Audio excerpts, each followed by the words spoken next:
Hi, it's Esmeralda Teresa Hernandez Polanco. I went and had a visit with my daughters at the Dcfs office, and I went to see a psychiatrist today since they keep saying I'm delusional and hallucinating. But guess what? I went to see the psychiatrist, and he's like, "You sound anxious." He goes, "And it sounds like you're not sleeping." But that's about it. So obviously, I've had anxiety since, I was attacked a few years ago in my apartment. But I also have a lot of anxiety because you took my kids from me, right?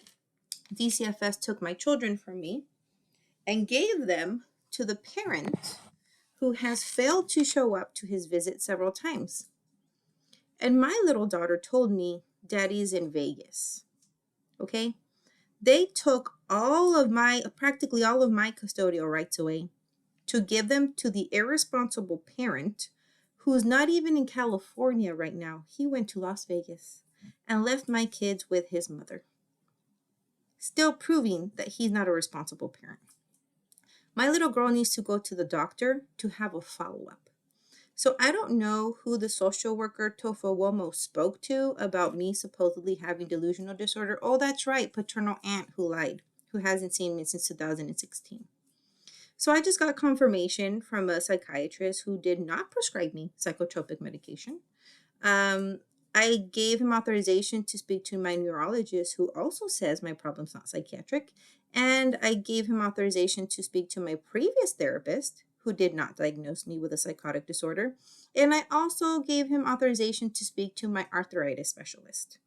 The only pain medication I've been prescribed is for the only medication I've been prescribed is for pain management of my myalgia, arthritis condition, nerve damage, that kind of thing.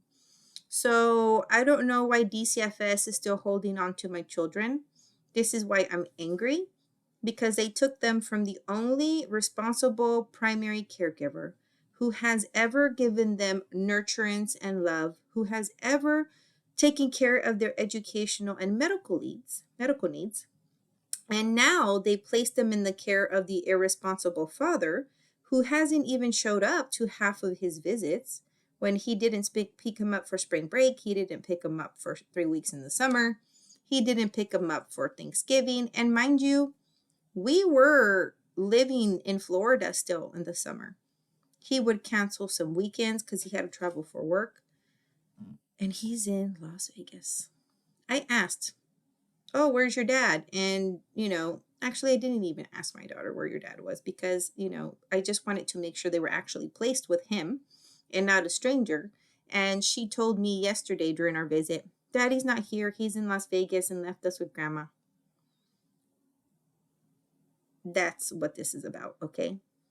I'm angry because you took my daughters from me, the only responsible parent who has ever cared for them and has done everything for them their whole lives. And you gave them to the parent who hasn't even been present, not even 50% of their lives, who hasn't even showed up to half of his allotted visits, based on falsifications of me having some sort of delusional disorder that came from his sister. Wow, what a great social worker you are.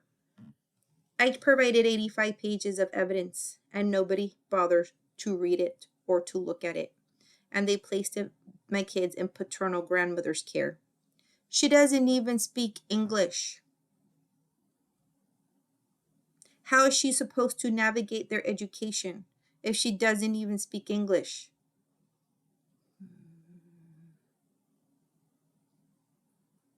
I'm not saying she can't, feed them and cook and clean the apartment for them. Yeah, she can do that.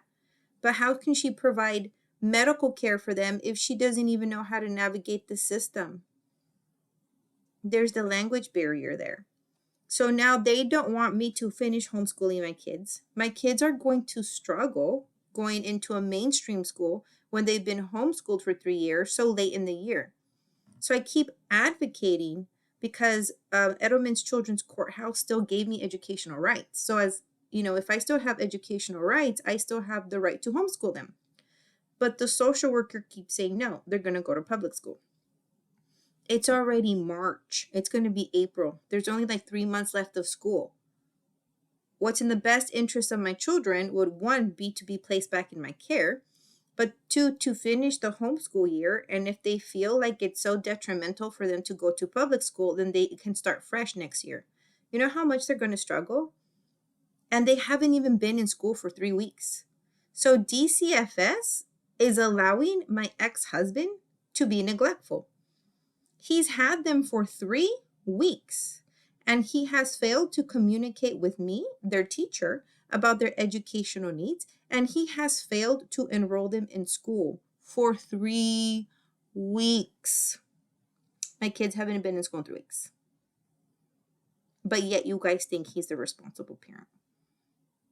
My daughter, my youngest daughter, needs a medical follow-up to make sure she doesn't have celiac or Crohn's disease. And I told the social worker that. She says, do you still have medical benefits for them? Yeah, I still have medical benefits for them. Oh, okay, I'll tell the grandma. What's the grandma going to do if everything's under my care, in my name? I still have health insurance for my kids. This is why Dcfs is being neglectful towards my children.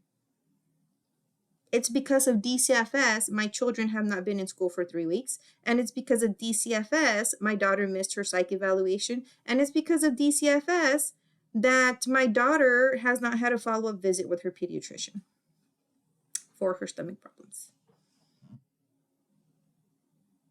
But when they're in my care, all of their needs are met. They're in school. They're getting their needs met. I have medical health care for them. They're getting the testing that they need.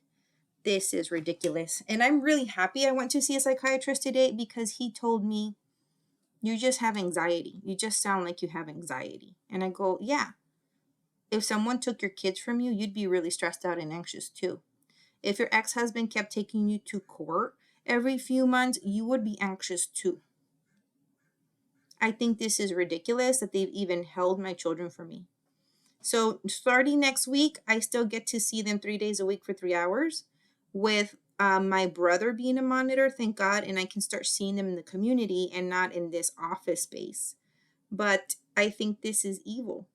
Nobody's drug tested me. They aren't asking me to be drug tested. I told her, do you want to fingerprint me? You can fingerprint me and see that I have a clean background. They haven't asked me to fingerprint. They're not asking anything of me other than go to therapy. I've been in therapy before you even asked me to be in therapy. And I was in therapy last year through my college when I was doing my PhD program. And everybody just says you have anxiety. Yeah, you would have anxiety too if you're going to school, working, and homeschooling your kids. You would have anxiety too if your ex-husband keeps saying lies about you and his family. You would have anxiety too if now they're accusing you of being a neglectful parent when you're not, and they take your kids from you. You would have anxiety too if you have 4 court dates, including out of state. This is getting ridiculous. How is someone not supposed to feel anxious about these situations? You guys are making me anxious. The psychiatrist asks, are you depressed? And I go, no, I'm actually a happy person by myself. I go, but when my myalgia hurts that bad and I feel like somebody's run me over with a car, you're not going to see me looking happy. I might appear depressed, but I'm actually in physical pain. So the painkillers are helping. At least the nerve pain is. The muscle relaxer didn't do anything for me. But the painkiller helps, but I can only take it at night to sleep because it makes me sleepy. So you guys have to find a better pain regimen for me. And so I've been everywhere, up and early. I was up at 6:30 in the morning cooking quesadillas, making little stamps, Hello Kitty stamp sandwiches for my kids. I've been everywhere. I've been to 2 court dates this week. Do you see me hallucinating and being drunk anywhere? No, you don't. This is ridiculous. So the fact that they even placed them with paternal grandmother worries me. What is she going to do? She has limited language skills here, limited assistance for my kids. I don't even know if they have enough to eat. So every time I see them, I'm like going and giving them bags of food. I'm like, here's some fruit, here's sandwiches, here's quesadillas. Like I'm just like feeding my kids because I'm like, are they even getting fed? And I'm, I took some clothes for them today, but I know they're outgrowing their clothes. So I'm still going to buy clothes for my kids this weekend so that they can have, some shorts and pants to wear. And so I just think this is ridiculous. I think it's ridiculous that they haven't even liberalized my visits or taken the um, removal order off, because Dcfs essentially holds the power to do that. They can give me back my kids at any second and reverse the order, but they're not doing that. And I think it's ridiculous. My little girl looked sad today again, and she just came right up to me and sat on me and hugged me. And I rocked her like a baby. Okay, when kids are going through change like this, they regress. You think they're going to do well in school? If they go to public school right now, they're going to do horrible. Why? They're not in mom's care. They're going to go in mid-year, and they're going to have anxiety, anger, and stress. My little girl told me yesterday, Mommy, I feel angry. I feel angry a lot. And I'm going, no, baby, I feel angry a lot too. Why? Because you separated us. That's why. You separated my kids from their only primary caregiver that's ever been there and looked out for them and protected them. And they're angry and they're anxious, and now they're looking sad. My little 7-year-old girl looked depressed today. And I had to hold her and rock her like a baby in my arms to soothe her. Okay? She looks depressed. Congratulations, Dcfs, on depressing my 7-year-old daughter. My 9-year-old looked like she wanted to cry because I'm not going to be homeschooling her anymore. When there's no reason why I can't, because Edelman's Courthouse still gave me educational rights. And I keep asking the social worker, can you please facilitate a conversation between myself and my ex-husband so I can explain to him why it's important for me to finish off the school year? What's weird is when I had spoken to my ex-husband prior, he had agreed to me still homeschooling, but it's the social worker who keeps saying, no, she needs to be in public school. So that's making me upset that the social worker is trying to make that call when it's actually our parental right. Why are you so anti me homeschooling when my kids are sitting there reading? I took their reading fluency homework today and I had them read in front of everybody. Why can my kids read because of me? So I'm going to keep advocating that my children finish off the educational year with me because I think that's ridiculous. That he had agreed to me homeschooling and he said, yeah, you're right. And then now the social work saying, no, they have to be in public school. You know what? I think I teach harder than public school. So my kids are probably going to make you all look stupid. But why are they going to struggle? It's not going to be because they're not academically smart and at their level. I think it's going to be because they're angry and they're anxious and they don't have the support of their loving, caring mom that they've always had. And who's going to be there to help them with their homework? Not grandma, because she can't read English. And not dad, because he's in Vegas right now. That's why. And that's really, really sad. It breaks my heart that my children are suffering because they chose to listen to lies. And they're blatantly lying in court and saying that my therapist said I have delusional thoughts, when my therapist never said that. In the report, it says the opposite. She's fine and she's in tune with reality. I'm more than in tune with reality. So if you know of a really good lawyer who would help me sue the Department of Children and Family Services, specifically the social worker who pushed for removal when she failed to look at the 85 pages of evidence that I had, please let me know.